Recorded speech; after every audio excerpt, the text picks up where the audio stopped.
This is Law Bytes, a podcast with Michael Geist.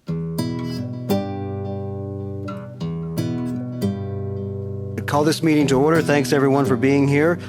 Meeting number 14 of the House of Commons Standing Committee on Canadian Heritage, pursuant to Standing Order 1082 and the motion adopted by the committee on Monday, December 7th. The committee is meeting on its study on the subject matter of Bill C-10, or as we sometimes like to call it, the pre-study to a potential bill.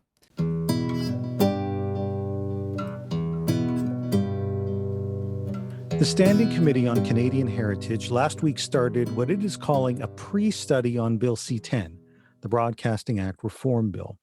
The hearings raised some significant procedural concerns, given that the bill has not yet passed second reading, so the committee is technically conducting a study about the bill rather than studying the bill itself. Moreover, committee members have indicated that they've already been invited to provide potential amendments to a bill that hasn't even made it out to committee, much less been the subject of a full study. As one MP noted, how are they supposed to provide suggested reforms when they haven't heard from the witnesses yet? That suggests that this may not be the comprehensive study that Bill C-10 so desperately needs. Now, despite those qualms, I was pleased to be invited to appear before the committee and discuss some of the concerns that I've identified with the bill. This week's podcast features my opening statement and the full exchanges that I had with Conservative MP Keven Waugh and Liberal MP Marcie. The audio isn't ideal, but I hope that the recordings give a sense of both the policy concerns with the bill and the kinds of questions that the MPs are asking. I was first invited by Committee Chair Scott Sims to start with a 5-minute opening statement. Now we go to, there's a stranger in the house, Dr. Geist. I'm sorry, I'm just being somewhat facetious. Dr. Geist, please don't take it the wrong way. I've known you for many years, sir. You've been on many committees. I don't think I have to tell you how this works. 5 minutes, sir, and it's all yours. Thanks so much, Mr. Chair. And it's a pleasure to be back at this committee. Good afternoon. My name is Michael Geist. I'm a law professor at the University of Ottawa, where I hold the Canada Research Chair in Internet and E-commerce Law, and I'm a member of the Center for Law, Technology and Society. I appear in a personal capacity representing only my own views. Now, as you may know, I've been quite critical about Bill C-10. However, please understand that criticism of the bill is not criticism of public support for film and television production. Support through all levels of government is essential. Rather, the question is whether Bill C-10 is the best way to provide that support. And having carefully studied the bill, I'd argue that it's not. I'd like to get started by pointing to 4 broad concerns. First, there is no free lunch. What appears to be free, as in new free money for the sector, comes at an enormous cost, and not just to consumers in the form of higher bills at a particularly difficult economic time. I recently was engaged in a debate with Janet Yale of the Yale Report, in which she acknowledged that broadcasting policy restricts consumer choice. So we know there will be a cost to consumers. Less understood is the cost to creators from the bill. Loss of fundamental principles such as Canadian ownership and control of the broadcast system, loss of the predominance of Canadian talent, the risk to Canadian intellectual property, and the short to medium term risk of less production due to an uncertain regulatory environment. Second, the bill punts many of the most important details, leaving it to lengthy processes at the CRTC or secretive cabinet decisions. The level of uncertainty, what's not in the bill, is astonishing. Legislation is supposed to remove uncertainty, and this does the opposite. Now, the minister has said he plans to issue a policy direction that could cover everything from exclusion of video games to an IP policy to revisiting the definition of Canadian programs. Respectfully, that simply isn't good enough to meet the kind of transparency standards that the government has long set for itself. Indeed, there is so much unanswered that it will take years to sort out, and creators will have to wait at least until the latter half of this decade for the promised benefits. Third, this isn't about leveling the playing field. I've written extensively about the advantages enjoyed by conventional broadcasters, whether simultaneous substitution, market protections, must carry rules, or copyright retransmission benefits. There is no like for like here. Fourth, with all due respect, some of the claims about the bill simply don't stand up to scrutiny. The minister has told the House of Commons that the bill contains economic thresholds when it doesn't, that it excludes news when it doesn't, that it won't affect Canadian ownership requirements when it will, that the entire process will somehow be completed by this year, which it quite clearly won't, and that it is similar in approach to what's been implemented in Europe when it isn't. These aren't inconsequential issues. As you may know, I've written a 20-part series about the bill that I'd be happy to table with the committee. With more time, I would delve into the many issues that raised in that series. They include concerns about the approach of regulating all internet streaming services anywhere in the world with some Canadian subscribers, and then working backwards by saying that some might be exempted in a process that will take years to unfold. That simply just doesn't work. The registration and data disclosure requirements would still apply to all, and the inevitable result would be less choice for consumers and less revenue for creators as services block the Canadian market or simply license their content into Canada. Moreover, the risks to Canadian intellectual property are enormous, potentially making Netflix and Amazon the kingmakers of Canadian content and leaving Canadian broadcasters with leftover scraps. In my last minute, how can we fix this? 3 points.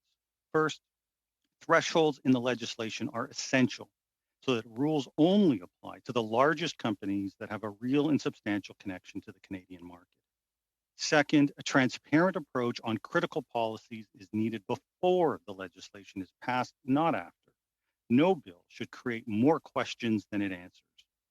Third, there is a solution that would put money into the hands of creators this year, not in 5 years. I think we all want large internet companies to make an appropriate contribution in Canada, and we have a system for that. It's called taxation. Tax revenues can be used however we want, including in direct support for film and television production. Government could say 30% of these new revenues go directly to the sector. That doesn't require changing the core policies of the Broadcasting Act. It doesn't require a secretive policy direction or years of litigation at the CRTC. It doesn't lessen competition, increase consumer costs during a pandemic, or decrease choice. And it doesn't create huge uncertainty in the market for the foreseeable future. Broadcasting Act is an essential piece of legislation, not only for the film and television sector, but for all Canadians. We all deserve better. I welcome your questions. After the opening statements of all three witnesses, the chair turned to Mr. Waugh for his questions. Dr. Geist, I've looked through your 20-part series. You've been the most controversial person, if you don't mind me saying, in the country towards the broadcasting bill, C-10. You talked about it for 5 minutes. We could probably hear from you for an hour. But you spent a month dissecting this bill. You feel it is deeply flawed. You gave us some reasons why. But it's going to have a major impact if it is passed through the House of Commons, and I'd like you to comment on that. Sure. Thanks for reading, and thanks for the question. I tried to highlight a few of the things, and I think the impact will be felt across a number of different kinds of stakeholders. From a consumer perspective, as I noted, what this is going to do is going to decrease choice and raise costs. There will be services that will not enter the Canadian market. This will particularly hit multicultural communities in Canada that often rely upon different services from other countries that stream in. Many of them look at the associated regulated costs and say they're simply not interested in entering into the marketplace. Less choice, higher cost for consumers at a difficult time.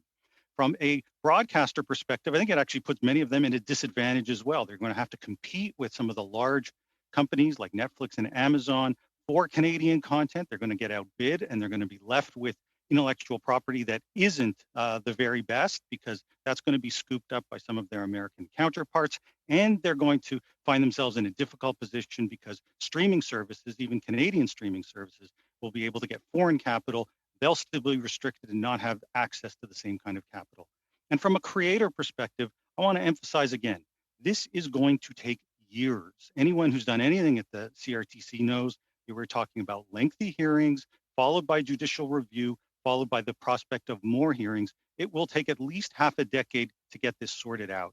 And so from a creator perspective, there aren't a whole lot of gains to be had, certainly not in the short term. And it's somewhat ironic, given that the sector, at least pre-COVID, was enjoying robust financing, and in fact was record-setting amounts of film and TV production in Canada. I agree with you there. The minister and the Liberals have talked about comparing this to what they do in France, what they do in the UK, what they're trying to do in Australia. You feel that's misleading in this bill, and why do you feel that? It is, because it simply isn't what's happening. The reference point is often to the European Audiovisual Directive, but we should be clear. There are only 4 member states, Denmark, Germany, Sweden, and the UK, that have currently transposed the directive. That means there are more than 20 member states that haven't even moved forward with it. And if we take a look at the kind of obligations even the countries that have implemented this have done, they're far different from what is being proposed here. Denmark, for example, has a 2% direct investment requirement. It's a far cry from the 30% that the minister has been thinking about, and there is no content quota at all in Denmark. In Germany, the levy runs between 1.8 and 2.2%. Spain is thinking about a 5% requirement. Plus, the dollars are just dramatically different compared to what the government is thinking about when it has its $1 billion that it talks about in terms of new gains compared to what is being imposed in Europe. And it's an inapt comparison more broadly because the requirements apply across the EU. We're a single small market. And so if you've got an obligation that can be spread, let's say 1% across nearly 30 member states, that is very different from the same 30% on one country with 37, 38 million people. We don't feel the 835 million that the minister claims will be the windfall in this from streaming providers. We don't share the enthusiasm with the minister on this because there is no accountability with the 835 million. We've asked for the information now. We've heard that it's coming. But at the same time, when we talk to companies like Disney and Netflix and Amazon and Apple, point of order. They don't see this at all, Mister. Yes, Ms. De Bruzen, please. Just as a point of clarification, not that it's forthcoming, the point that was raised is that it has actually, in fact, already been shared months ago. Okay, thank you, Ms. De Bruzen. So I'll leave that at that. Mr. Waugh, back to you. Yeah, so the 835 million that they claim will be the windfall from these streaming companies, and the concern here is, where does it go? And we can't find out, other than we've heard that they have brought it forward now, but they're not shared when you talk to Netflix, Amazon, Apple, and so on. They do not share the robust 835 million that they may be in charge of in bringing extra money to Canada. Yeah, let me just run with a couple of things. One, it's great that that information was provided to the committee months ago. It would be even greater if the Canadian public had access to that information, and that the fact that so much of this data has not been provided about the implementation, about even some of the analysis to the broader public, I think has been problematic with all respect. In terms of the money, a lot of it is not even new money. These companies are already investing hundreds of millions of dollars in Canada.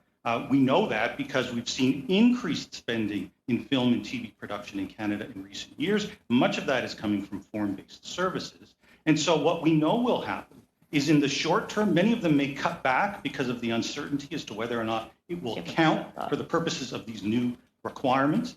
Once they then figure it out, it's just going to be shifting dollars from one pot to another. The idea that this brings in all this new revenue simply isn't the case. And in fact, we run the risk as well of certain services that might otherwise come into the market and invest, saying that the Canadian market isn't worth the hassle. That's less money for creators and, of course, higher cost and less choice for consumers. Liberal MP Marcie Ian followed with questions for all 3 witnesses. I came toward the end of the discussion and tried to squeeze in some comments about why I think the conventional broadcast rules are a poor fit for internet streaming services. Mr. Geist, there was a laundry list of things that you told us that you didn't like about the bill, about Bill C-10, and how Canadians would be impacted and the level of secrecy and all of these different things. I'm just wondering if there's anything you do agree with. Well, I think there's value unquestionably about re-examining where the Broadcasting Act is. I think that what this seeks to do, and I think we're seeing it even in a couple of comments that my fellow panelists have made, is by claiming that this is all one system. The internet's the same system as broadcast or television and radio, and we can have the same rules apply. The problem is that it isn't. You know, the longstanding policy we've had in broadcasting, of course, you're a longstanding broadcaster.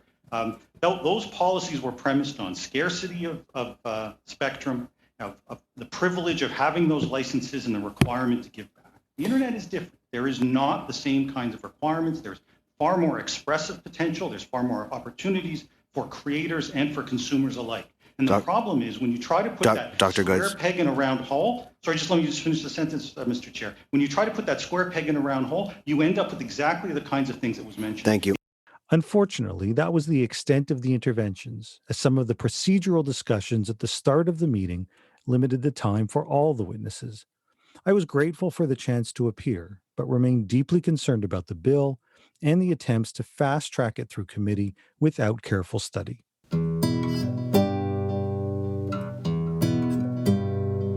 That's the Law Bytes podcast for this week. If you have comments, suggestions, or other feedback, write to lawbytes at pobox.com. Follow the podcast on Twitter at lawbytespod or Michael Geist at mgeist. You can download the latest episodes from my website at michaelgeist.ca or subscribe via RSS at Apple Podcast, Google, or Spotify. The Law Bytes podcast is produced by Gerardo Lebron Laboy. Music by the Laboy brothers, Gerardo and Jose Lebron Laboy. Credit information for the clips featured in this podcast can be found in the show notes for this episode at michaelgeist.ca. I'm Michael Geist. Thanks for listening, and see you next time.